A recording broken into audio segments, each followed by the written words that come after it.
The blind, pregnant girl was abandoned. Unexpectedly, the hidden wealthy took her home, doted on her. The afternoon brought art students from the nearby university, and Arya felt that familiar pang of longing. Her community college classes barely scratched the surface of her artistic hunger. She dreamed of transferring, of studying under real masters, of seeing her work displayed in galleries instead of coffee shop bulletin boards.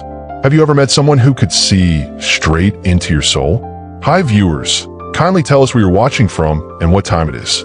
Warm welcome to the family. Enjoy the story. The pencil danced across the napkin with lightning speed as 19-year-old Arya Martinez captured the essence of her customer's face in mere seconds. The businessman watched, mesmerized as his features emerged from blank white paper. 30 seconds, she announced with a grin, sliding the portrait across the counter. That'll be $5 for the coffee, and the sketch is free because you reminded me of my grandfather. Have you ever met someone who could see straight into your soul? Someone whose talent made you believe in magic again? The morning rush at Bean, their coffee shop, buzzed with energy as Arya moved between tables, her sketchbook always within reach. Downtown Chicago's financial district provided an endless stream of interesting faces, stressed executives, hopeful interns, weary security guards. Each person told a story through their expressions, and Arya collected those stories like precious gems. Another masterpiece? Her co-worker Jake asked, glancing at the growing pile of sketches beside the register. Every face has a secret, Arya replied, wiping down the espresso machine. I just try to catch it before it disappears. Her phone buzzed with a text from Marcus. Working late again tonight. Don't wait up. She frowned. The third time this week. Their shared apartment felt more like a pit stop than home lately, but she pushed the thought away. Everyone had stressful periods, right? The afternoon brought art students from the nearby university, and Arya felt that familiar pang of longing. Her community college classes barely scratched the surface of her artistic hunger. She dreamed of transferring, of studying under real masters, of seeing her work displayed in galleries instead of coffee shop bulletin boards. You're wasting your talent here, Professor Chun had told her last semester. With your gift, you could be creating museum-quality pieces. But dreams required money, and money remained frustratingly out of reach. Between rent, utilities, and groceries, her paychecks vanished before she could save anything meaningful. Still, she refused to give up. Every sketch brought her closer to her goal. Every satisfied customer was a small victory. As evening approached, rain began pattering against the windows. The weather forecast had warned of severe storms, but Arya's shift was ending, and she was eager to get home. Maybe Marcus would be there early for once. Maybe they could order pizza and watch old movies like they used to. Drive carefully, Jay called as she grabbed her purse and sketchbook. These October storms can be brutal. Arya paused at the door, watching the rain intensify. Something about the darkening sky made her stomach tighten with unease. The storm looked angry, violent even, but her old Honda had survived worse weather, and she was tired of letting fear control her choices. If you've ever stood at a crossroads where one decision would change everything, you'll understand what happened next. Sometimes the smallest choices create the biggest consequences. She stepped into the storm, keys jingling in her hand, completely unaware that her life was about to shatter into a million pieces. 23-year-old Damon Blackwell stood at the floor-to-ceiling windows of his corner office, gazing down at the city 40 stories below. Chicago's financial district hummed with ambition and desperation, but all he could think about was a sketch tucked inside his desk drawer. The paper was wrinkled from handling, the edges worn soft from countless fingers tracing the careful lines. On it, a woman had captured his face with startling accuracy, not the polished EO version everyone else saw, but something deeper, something real. Thank you for seeing the real me, she had written in elegant script. But who was she? After 3 months of searching, his team of investigators had turned up nothing. No last name, no address. No social media presence that matched her description. Just a first name, Arya, and the memory of the most extraordinary night of his life. His assistant knocked gently.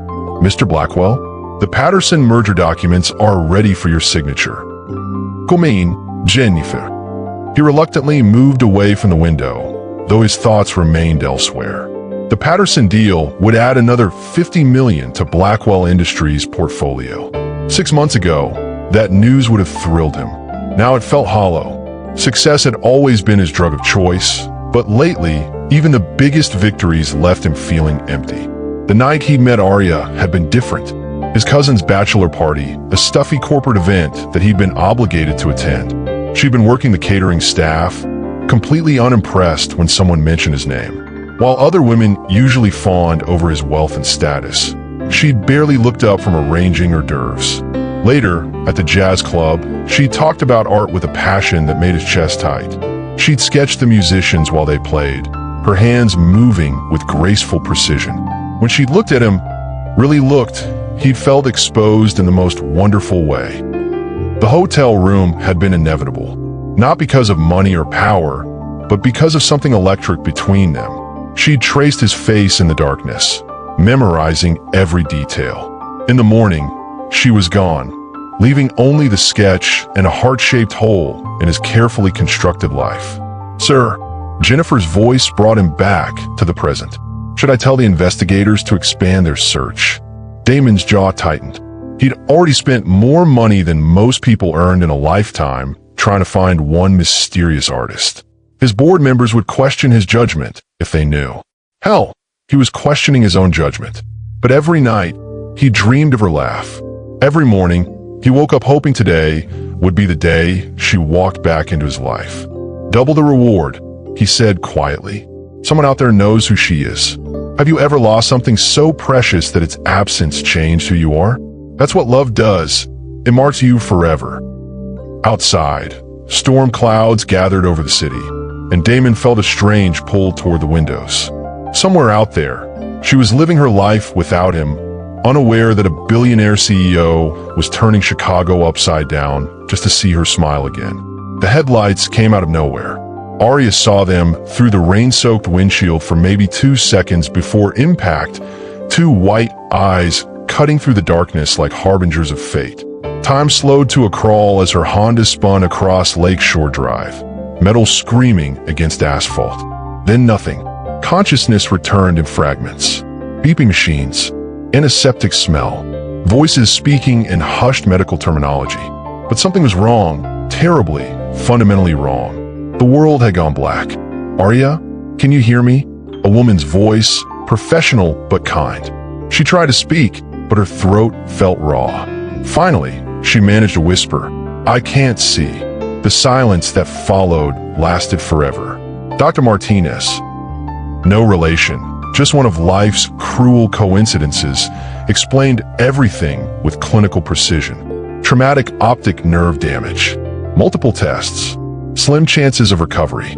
The words washed over her like poison, each one stealing another piece of her future.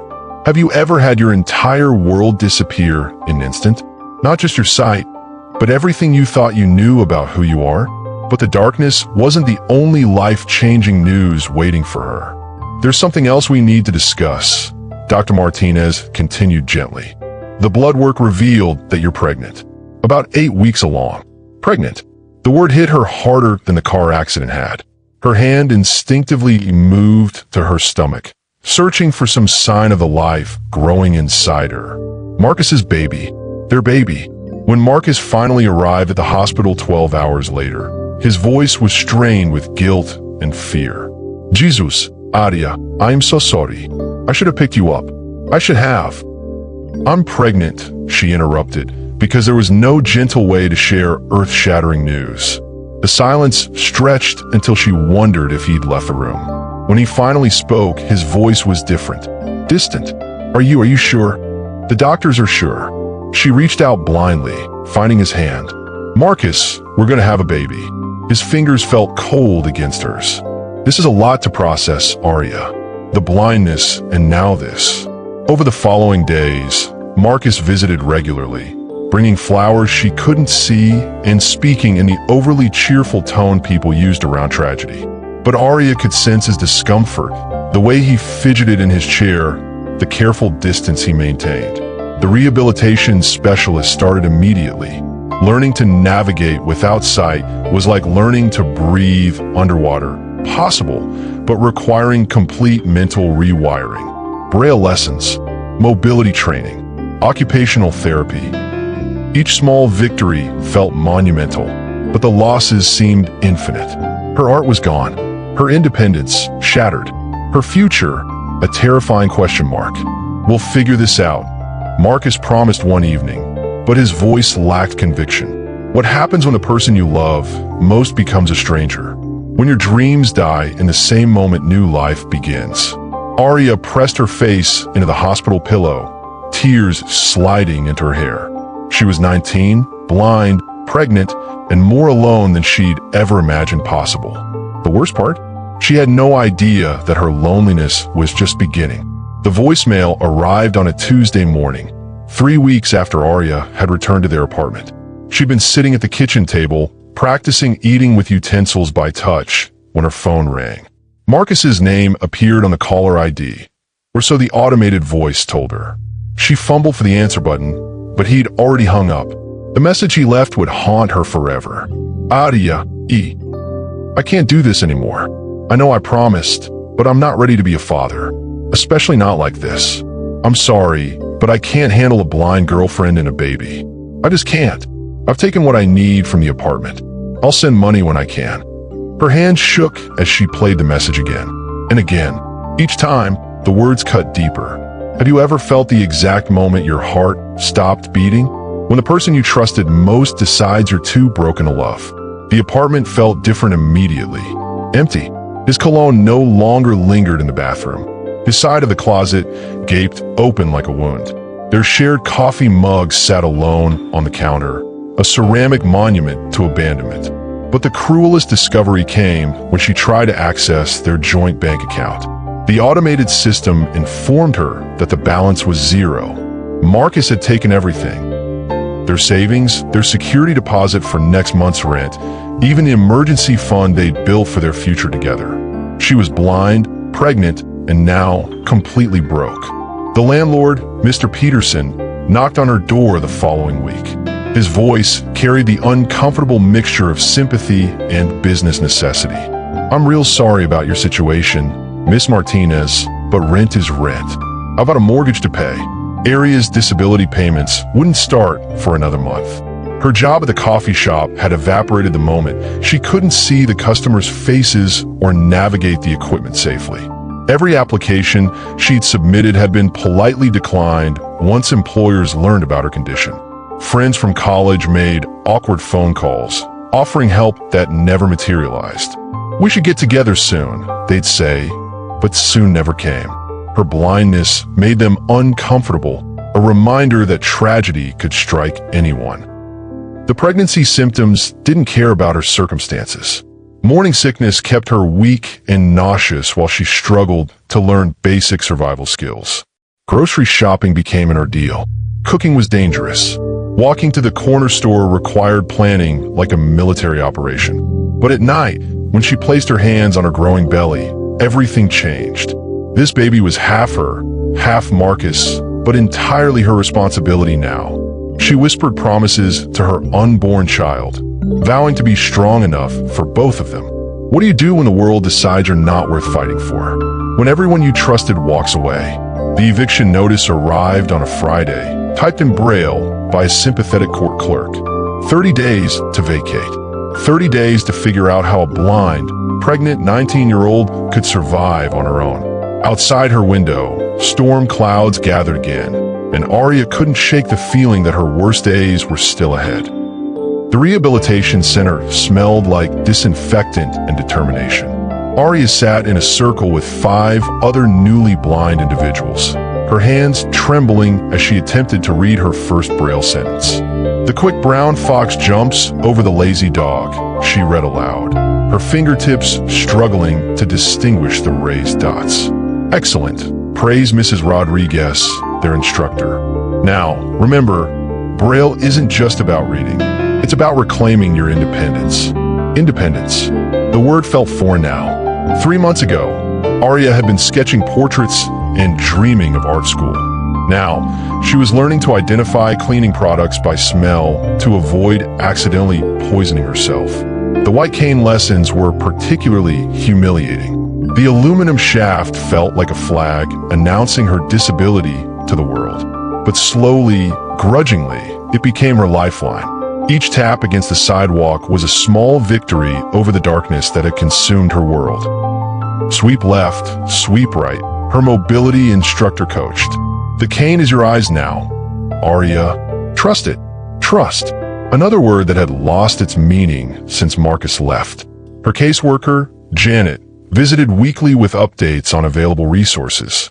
There's a waiting list for accessible housing, she explained during one visit. But I've got you on emergency status because of the pregnancy. The medical bills kept coming, each one a fresh reminder of her accident. Insurance covered some costs, but not all. Physical therapy, occupational therapy, counseling sessions, the invoices piled up like fallen leaves. Have you considered contacting the father? Janet asked gently. He has legal obligations, regardless of your relationship status. Arya's jaw tightened. He made his choice. I won't beg him to care about his own child. But at night, when the baby kicked and rolled inside her, loneliness crept in like cold fog. She placed both hands on her belly, imagining what her daughter might look like. Would she have Marcus's green eyes? Arya's dark hair? Would she inherit her mother's artistic talent? What do you do when you're bringing life into the world while your own world falls apart? The pregnancy was progressing normally, despite the stress. Dr. Chun, her obstetrician, expressed cautious optimism during each appointment. Your baby is strong, she assured Arya. She's going to be a fighter, just like her mother. A fighter. Arya wasn't sure she felt like fighting anymore. Some days, just getting dressed felt like climbing Mount Everest. But whenever despair threatened to drown her, the baby would move, reminding her that she wasn't alone. Not completely. The disability support group met Tuesday evenings in the community center basement. Hearing other people's stories of triumph and heartbreak made her feel less isolated. Margaret, who'd lost her sight to diabetes, had raised 3 children as a single mother. Tom, blinded in military service, had started his own business. You're stronger than you know, Margaret told her after one meeting.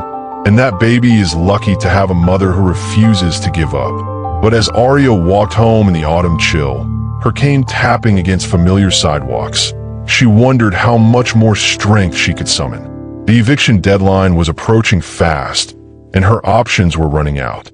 The storm clouds gathering overhead seemed to mock her efforts to stay positive.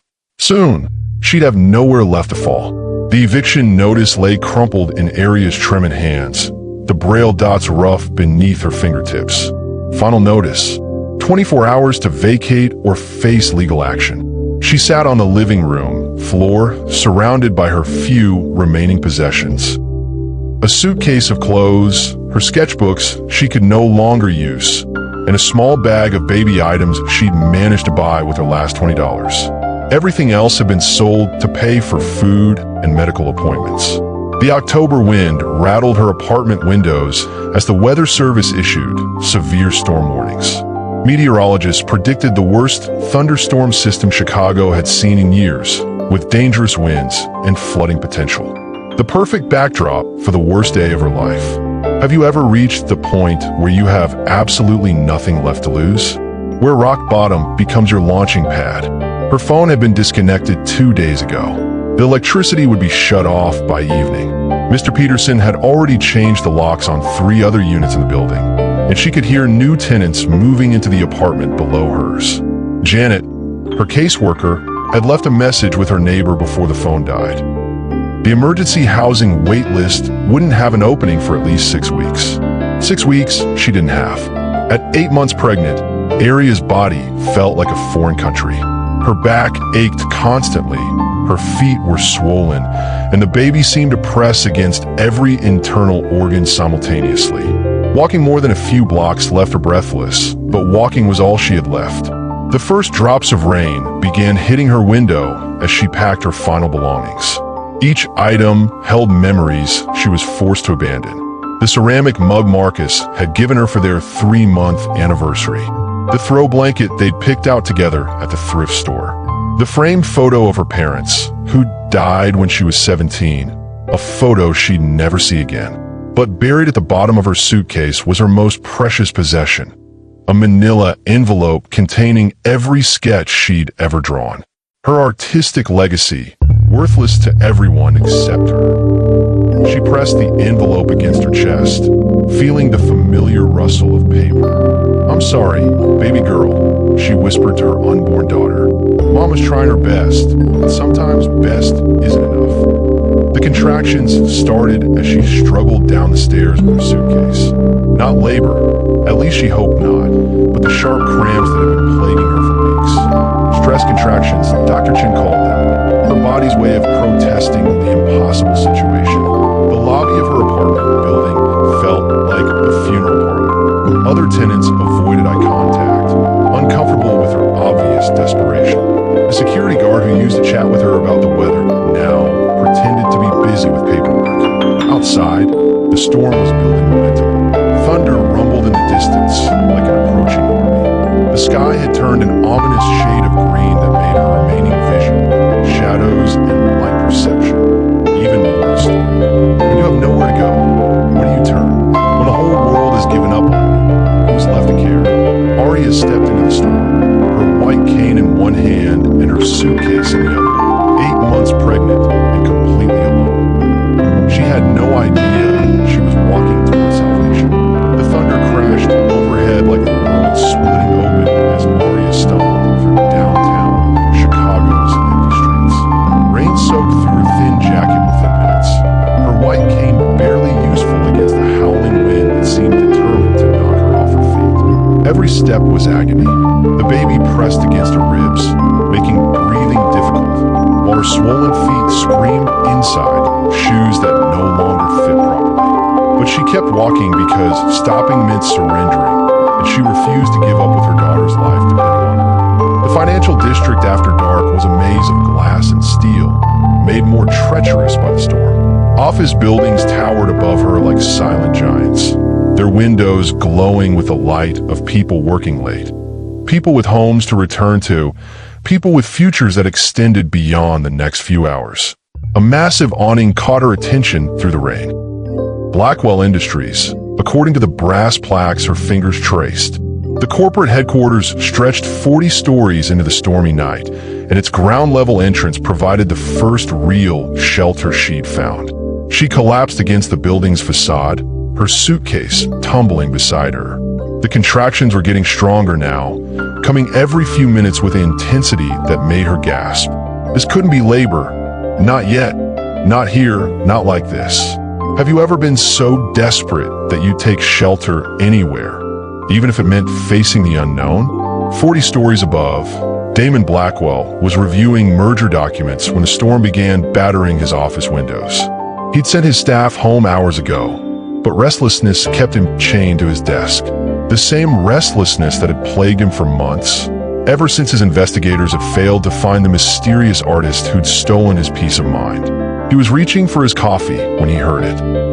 A cry of pain cutting through the storm's fury. At first, he thought it was the wind playing tricks, but then it came again. Human, female, desperate.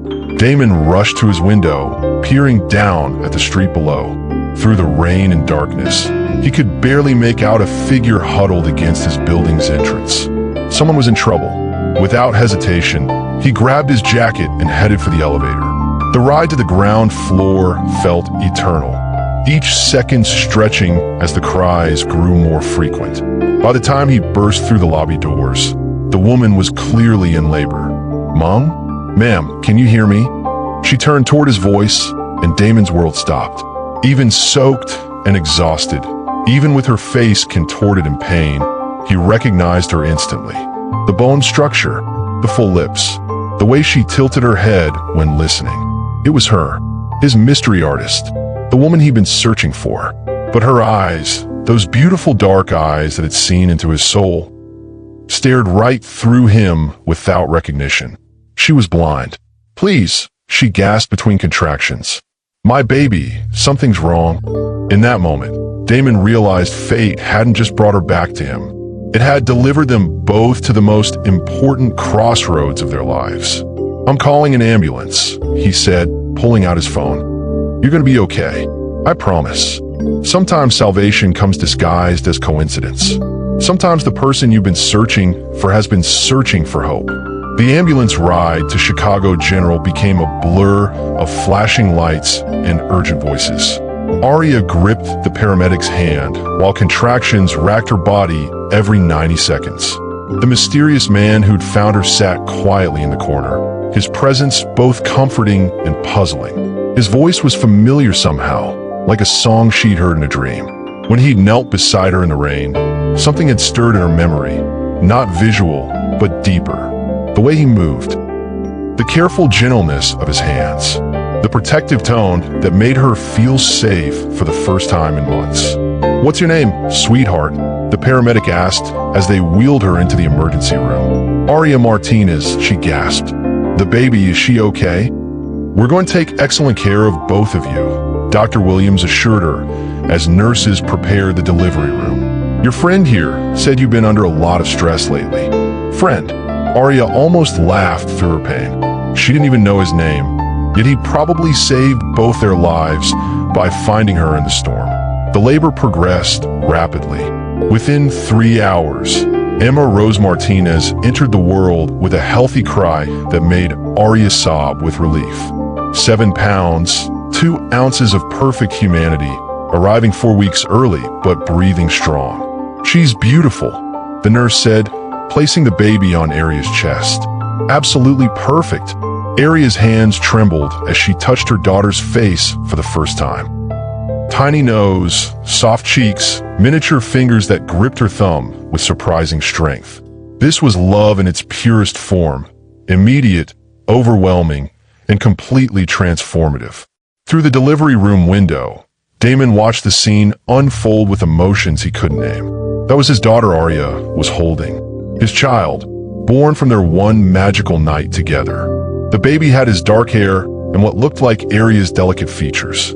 The paternity was undeniable, but the situation was impossibly complex. Aria didn't know who he was.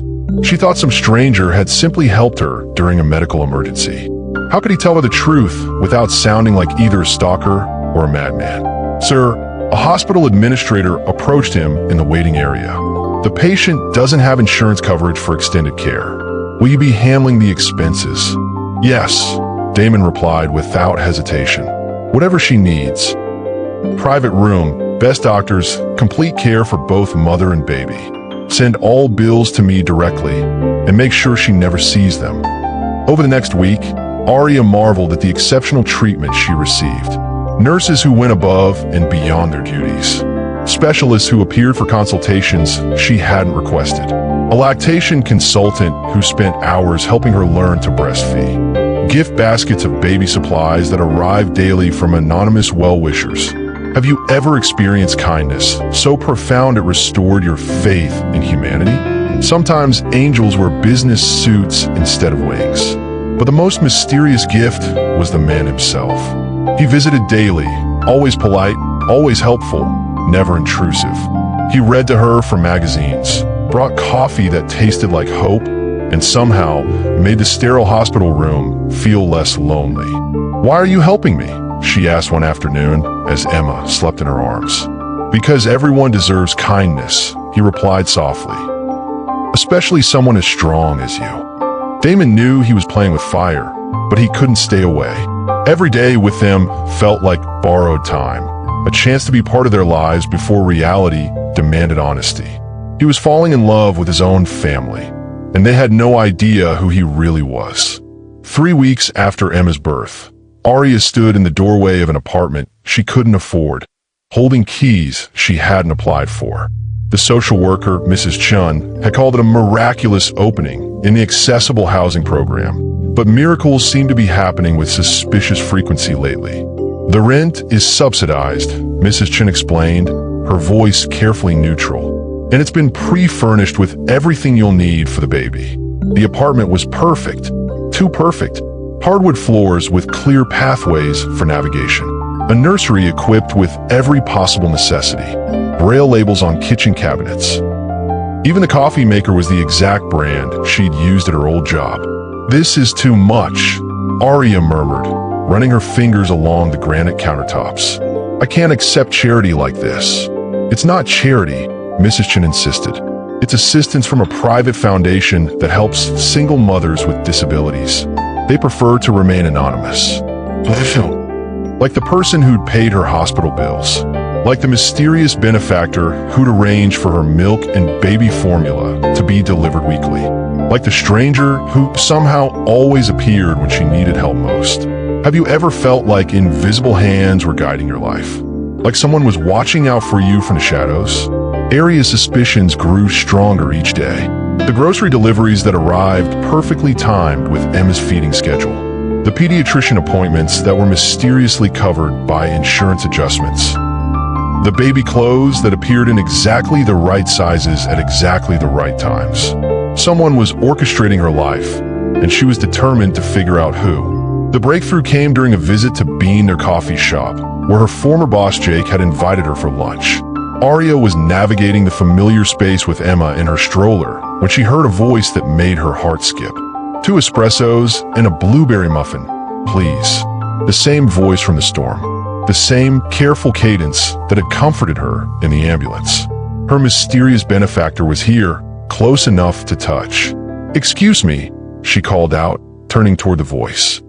"Were you at the hospital 3 weeks ago?" During the storm, Damon froze at the counter, his coffee cup halfway to his lips. He'd been watching her from across the cafe, marveling at how naturally she'd adapted to motherhood. Emma was thriving, and Arya looked healthier than she had the night he'd found her. "Yes," he said carefully. "I was there. How are you feeling?" "Better, thanks to you."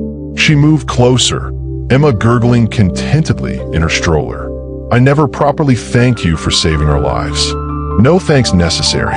Anyone would have done the same." But that wasn't true, and they both knew it. Most people would have called 911 and left. He'd stayed through her entire labor, paced the waiting room until dawn, and somehow arranged for her to receive the best possible care. "What's your name?" Arya asked. "I realize I don't even know what to call the man who changed everything for us." Damon's throat went dry. This was the moment he'd been dreading and anticipating for weeks. Tell her the truth and risk losing her forever, or continue the deception that was already eating him alive. "Daniel," he lied, hating himself immediately. "Daniel Black." Sometimes the biggest lies are told to protect the biggest truths. But how long can love survive on deception? The coffee shop meetings became a weekly ritual. Every Thursday at 2 p.m., Arya would arrive with Emma, and Daniel would already be waiting at their usual table by the window. He'd started bringing small gifts, a rattle for Emma, a book on tape for Arya, flowers that filled their corner with the scent of hope. "You don't have to keep buying us things," Arya protested one afternoon, though her smile betrayed her pleasure at his attention. "I want to," Damon replied, watching Emma's tiny fist wrap around his finger. "Besides, I don't have anyone else to spoil." The lies stung his conscience, but the truth seemed more dangerous with each passing day. How could he explain that he'd been searching for her for months? That Emma was his biological daughter? That every act of kindness had been motivated by love and guilt in equal measure? Arya was thriving in ways that amazed him. She'd started teaching art classes at the community center, helping other disabled individuals discover their creative voices. Her students adored her, and she glowed with the satisfaction of meaningful work. "I never thought I'd be able to teach again," she confided during one of their conversations. "Losing my sight felt like losing my purpose, but helping others find their artistic voice has given me something new to live for." Emma was growing rapidly, her personality emerging more each week. She had Damon's dark eyes and serious expression, but Arya's quick smile and musical laugh. When she looked at him, Damon saw recognition that went beyond normal infant awareness. She knew he belonged in her world, even if her mother didn't understand why. "She likes you," Arya observed one Thursday, noting how easily Emma settled his nerves. Usually she's fussy with strangers, but she calms down immediately when you hold her. Maybe she recognizes a kindred spirit, Damon said, nuzzling Emma's soft hair. The baby smell made his chest tight with emotions he couldn't express. The dangerous part was how comfortable their routine had become. Arya laughed at his stories about corporate life. She shared her dreams of expanding her art program. They talked about books, music, and philosophy like old friends discovering common ground. But beneath the surface, tension was building. Arya's questions were becoming more pointed. She'd started asking about his work, his background, his family. Her instincts were telling her that something didn't add up about Damon Black. "Where did you grow up?" she asked one afternoon, her head tilted in that listening pose he remembered from their first night together. "Here in Chicago," he answered truthfully. "What about you?" "Same. Isn't it strange that we never crossed paths before that night? Chicago's big, but the downtown area isn't that huge." Have you ever felt the weight of unspoken truth pressing against your chest? When keeping secrets becomes harder than revealing them. The conversation was interrupted by Emma's crying, but Damon knew their careful balance was shifting. Soon, he'd have to choose between continued deception and the risk of losing them both. The truth was a loaded gun, and every day he delayed pulling the trigger made the eventual explosion more devastating. 3 weeks had passed since the mysterious Damon first appeared at the coffee shop, and Arya found herself looking forward to their daily meetings with an intensity that frightened her. "You're different today," he observed, settling into the chair across from her. The familiar sound of his voice made her pulse quicken, though she couldn't understand why. "Different how?" she asked, adjusting Emma in her arms. The baby cooed softly, recognizing Damon's presence immediately. Relaxed, like you're not waiting for the other shoe to drop. His perception unnerved her. Since Marcus's betrayal, she'd built walls around her heart, but Damon seemed to see through them effortlessly. He brought coffee without being asked, remembered how she liked her pastries, and never once made her feel helpless or broken. "Can I ask you something?" Arya said, running her fingers through Emma's soft hair. "Why you keep coming back?" Most people get uncomfortable around disability. Damon was quiet for a long moment. When he spoke, his voice carried an odd weight. "Maybe because I see you, not your blindness. And maybe because Emma needs a male figure in her life. Have you ever met someone who felt like home before you even knew their last name?" The statement should have raised red flags, but instead, it made her chest warm. Emma did respond to Damon differently than she did to strangers. The baby would reach for him, babbling in her infant language as if they shared secrets. "Tell me about her father," Damon said suddenly. Arya's body tensed. "What?" "Because someone that beautiful had to come from somewhere. And because you get this look on your face when you think no one's watching, like you're carrying a secret." The observation hit too close to home. She did carry secrets. The night with the mysterious stranger, the uncertainty about Emma's paternity, the growing attraction to the man sitting across from her who seemed to understand her better than anyone ever had. "Her father is..." She began, then stopped. How could she explain that she wasn't entirely sure? That the timeline made Marcus the likely candidate, but her heart whispered different possibilities? "Complicated," she finished lamely. The best stories usually are. Their conversations had become deeper lately, moving beyond small talk into territory that made her vulnerable. Damon knew about her art, her dreams, her fears about raising Emma alone. He listened without judgment, offered advice without condescension. But questions were multiplying. How did he always know exactly what she needed? Why did his voice sometimes sound familiar in ways that made her heart race? And why did Emma seem to recognize him with an intimacy that defied explanation? "I've been thinking," Damon said, his tone carefully casual. "Emma's going to need childcare soon. I know someone who runs an excellent program for working mothers." Another perfect solution appearing exactly when she needed it. The pattern was becoming impossible to ignore. "Damon," she said slowly, "who are you really?" He was quiet for so long she wondered if he'd left. Finally, he spoke, and his voice was strained with emotion. "I'm someone who cares about you more than I should. Someone who wants to be part of your life, if you'll let me." The honesty in his words made her breathing shallow. She was falling for him, had been falling since their first conversation. But trust was a luxury she couldn't afford. "I need time," she whispered. "I'll wait," he replied immediately. "However long it takes." Outside, thunder rumbled ominously, and Arya wondered if some storms were destined to change everything twice. The call came at 3:47 a.m. on a Tuesday, shattering Arya's restless sleep like glass against concrete. Emma's fever had spiked to 104 degrees. Her tiny body convulsed with chills as Arya frantically called 911, her hands shaking so violently she could barely hold the phone. "My baby," she sobbed to the dispatcher. "She's burning up. I can't see her properly. I don't know what's wrong." The ambulance ride was a nightmare of sirens and medical terminology. Arya clutched Emma's limp hand while paramedics worked, their urgent voices painting a terrifying picture of her daughter's condition. At the hospital, chaos consumed everything. Doctors rushed Emma into the pediatric ICU, while Arya was left alone in a sterile waiting room, her world crumbling for the second time in 8 months. She called Damon without thinking, muscle memory guiding her fingers to his number. "Arya, what's wrong?" His voice was immediately alert, concerned. "Emma's sick," she choked out. "Really sick. I'm at Chicago General, and I don't know anyone else to call." "I'm coming. Don't move."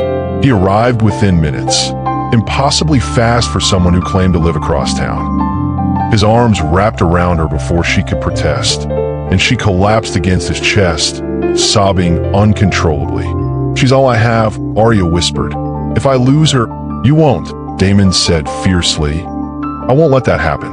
His certainty was strange, but she was too frightened to question it. When Dr. Patel emerged from the ICU, both of them shot to their feet. "We've stabilized her," the doctor announced. "It's bacterial meningitis, but we caught it early. She's going to need intensive treatment for the next few days." The next 72 hours blurred together. Arya never left him his bedside, but somehow, everything she needed appeared. Food, coffee, clean clothes, even a comfortable chair that wasn't there before. The hospital staff treated her like family, not charity cases. Damon stayed too, despite having no official connection to Emma. He held Arya when she cried, fed her when she forgot to eat, and spoke to their daughter in low, soothing tones that seemed to calm the baby's restless sleep. Have you ever watched someone love your child as if she were their own? As if they died to protect her? On the third night, as Emma's fever finally broke, Arya confronted the truth she'd been avoiding. "You're paying for all of this, aren't you?" she whispered. The private room, the specialists, the round-the-clock care. Damon's silence was answer enough. "Why?" she pressed. "Why would you do this for strangers?" His hand found hers in the darkness. "Because you're not strangers. Not to me. That doesn't make sense." "It will," he said quietly. "Soon, I promise. But first, let Emma get better. Let yourself heal. Then I'll tell you everything." The machines beeping around them seemed to echo with secrets, and Arya realized that her mysterious guardian angel was hiding something that would change everything. Again, Emma was sleeping peacefully in her crib when Damon knocked on Arya's apartment door, his usual confidence replaced by visible nervousness. "We need to talk," he said, his voice tight with emotion. "Really talk." Arya's heart hammered against her ribs. The hospital crisis had stripped away her defenses, leaving her raw and exposed. She'd fallen in love with this man who'd saved her life, but instinct warned her that whatever he was about to reveal would shatter her world again. "Sit down," she said, gesturing toward the couch. "Whatever it is, just tell me." Damon remained standing, pacing like a caged animal. "I've been lying to you since the moment we met. Not about caring for you. That's the only truth I've told. But about everything else." Her blood turned to ice. "What kind of lies? I'm not just some guy you met at a coffee shop. I am Damon Blackwell, CEO of Blackwell Industries. The building where I found you during the storm? That's my company." The name hit her like a physical blow. Blackwell Industries, the gleaming tower that dominated Chicago's skyline. She'd heard of Damon Blackwell, everyone had. Billionaire, philanthropist, one of the city's most eligible bachelors. You're lying, she whispered. I wish I were. He sat down heavily, his voice breaking. But there's more, much more. Her hands trembled as she reached for Emma's baby monitor, needing to anchor herself to something real. Remember the catering event you worked 8 months ago? My cousin's bachelor party. The blood drained from her face. That night, the stranger who'd followed her to the jazz club, the man who'd made love to her like she was precious, then disappeared before dawn. No, she breathed. I've been searching for you ever since. The sketch you left, I've kept in my office every day, trying to find the artist who saw me instead of my money. Have you ever discovered that your entire reality was built on lies? That the person you trusted most was the one person you thought you'd never see again? Damon moved closer, his voice desperate. I hired investigators. I turned this city upside down looking for you. When I found you that night, during the storm, I recognized your voice immediately. You knew. The words came out as a scream. You knew who I was, and you said nothing. I wanted to tell you, but you were so broken, so afraid. I thought if I could just prove myself first, earn your trust. By lying to me for months, she shot to her feet, fury replacing shock. By manipulating me, by making me fall in love with a ghost. Emma is mine, isn't she? He said quietly. The timing fits. She looks like my sister did as a baby. The truth hit her like a sledgehammer. Emma's unusual eye color, her strong features, the way she responded to Damon's voice. Get out, Arya whispered. Arya, please. Get out, she screamed, her voice cracking. You lied about everything. Everything. How'd I know you didn't plan the whole thing? The storm finding me. I would never. I don't know what you would or wouldn't do. I don't know you at all. The door slammed behind him, leaving Arya alone with her daughter and the ruins of her heart. 2 weeks of silence stretched between them like an ocean. Arya's apartment fell hollow without Damon's presence, but her pride wouldn't let her reach out first. Emma sensed the change immediately. She fussed more, slept less, and kept turning toward the door as if waiting for someone who never came. He's not coming back, sweetheart, Arya whispered during one of their sleepless nights. Mommy made sure of that, but doubt crept in during the quiet hours. Had she been too harsh, too quick to judge? The man who'd lied to her was also the man who'd saved her life, paid for Emma's medical care, and loved their daughter with fierce devotion. The revelation that changed everything came through an unexpected source. Miss Martinez? The voice belonged to Jennifer, Damon's assistant. I'm calling because Mr. Blackwell would never forgive me if I didn't, but he's been destroying himself over losing me. Arya's grip tightened on the phone. I didn't ask. He's been sleeping in his office for 2 weeks. Won't eat, won't speak to anyone. The board is threatening to remove him as CEO because he can't function. The news hit her harder than expected. Why are you telling me this? Because I've worked for him for 3 years, and I've never seen him care about anything the way he cares about you. He had that sketch of you framed and hung in his office. He talks to it like you're there. Have you ever realized that the person you pushed away was the one fighting hardest to stay? That afternoon, Arya made a decision that terrified her. She bundled Emma into her stroller and took the bus to Blackwell Industries. The lobby was intimidating even for someone who couldn't see it. Marble floors echoed with the click of expensive heels, and conversations buzzed with corporate importance. I'm here to see Damon Blackwell, she told the receptionist. Do you have an appointment? Tell him Arya Martinez is here. He'll see me. The elevator ride to the 40th floor felt endless. When the doors opened, Jennifer was waiting with tears in her eyes. He's in his office, she whispered. He hasn't come out in 3 days. Arya knocked softly before entering. The office was massive, but Damon looked small, hunched over his desk, unshaven and hollow-eyed. Arya, he looked up, disbelief coloring his voice. You're here. You're actually here. Emma babbled excitedly, reaching toward her father. Damon's face crumpled as he realized what he'd lost. I'm sorry, he whispered. I'm so sorry. I want to tell you everything from the beginning, but I was scared you'd disappear again. I'm not the one who disappeared, Arya said quietly. You are. 8 months ago, You left me in that hotel room with nothing but a sketch and a broken heart. I looked for you everywhere. I hired the best investigators in the city. But you didn't leave a note. You didn't leave your name. You just vanished." They stared at each other across the expensive office. Two people who'd found love in the most impossible circumstances and nearly lost it to fear and pride. "Can we try again?" Damon asked, his voice barely audible. "Can we start over with complete honesty this time?" Arya looked at Emma, who was straining toward her father with pure joy. "One more chance," she whispered. "But no more lies. No more secrets." "Never again," he promised, and meant it. 6 months later, Arya stood in the conservatory of Blackwell Industries, her hands moving confidently across the surface of her latest sculpture. The piece was carved from white marble, depicting a mother and child reaching toward an unseen light. "It's beautiful," Damon said softly, wrapping his arms around her from behind. "The gallery owner is going to love it." Her first solo exhibition was opening next week. The invitation had come from one of Chicago's most prestigious galleries, and while Damon's connections had opened the door, Arya's talent had sealed the deal.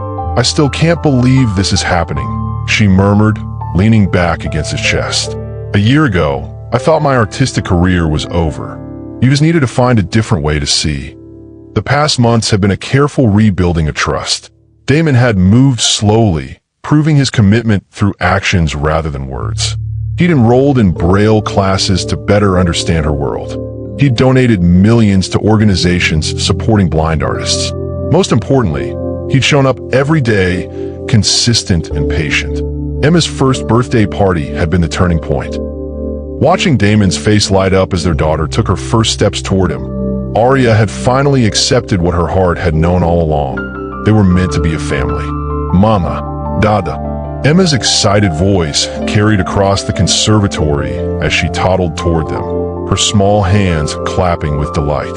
Have you ever watched love triumph over every obstacle? When two broken people create something beautiful together. Damon scooped up their daughter, spinning her around until she squealed with laughter.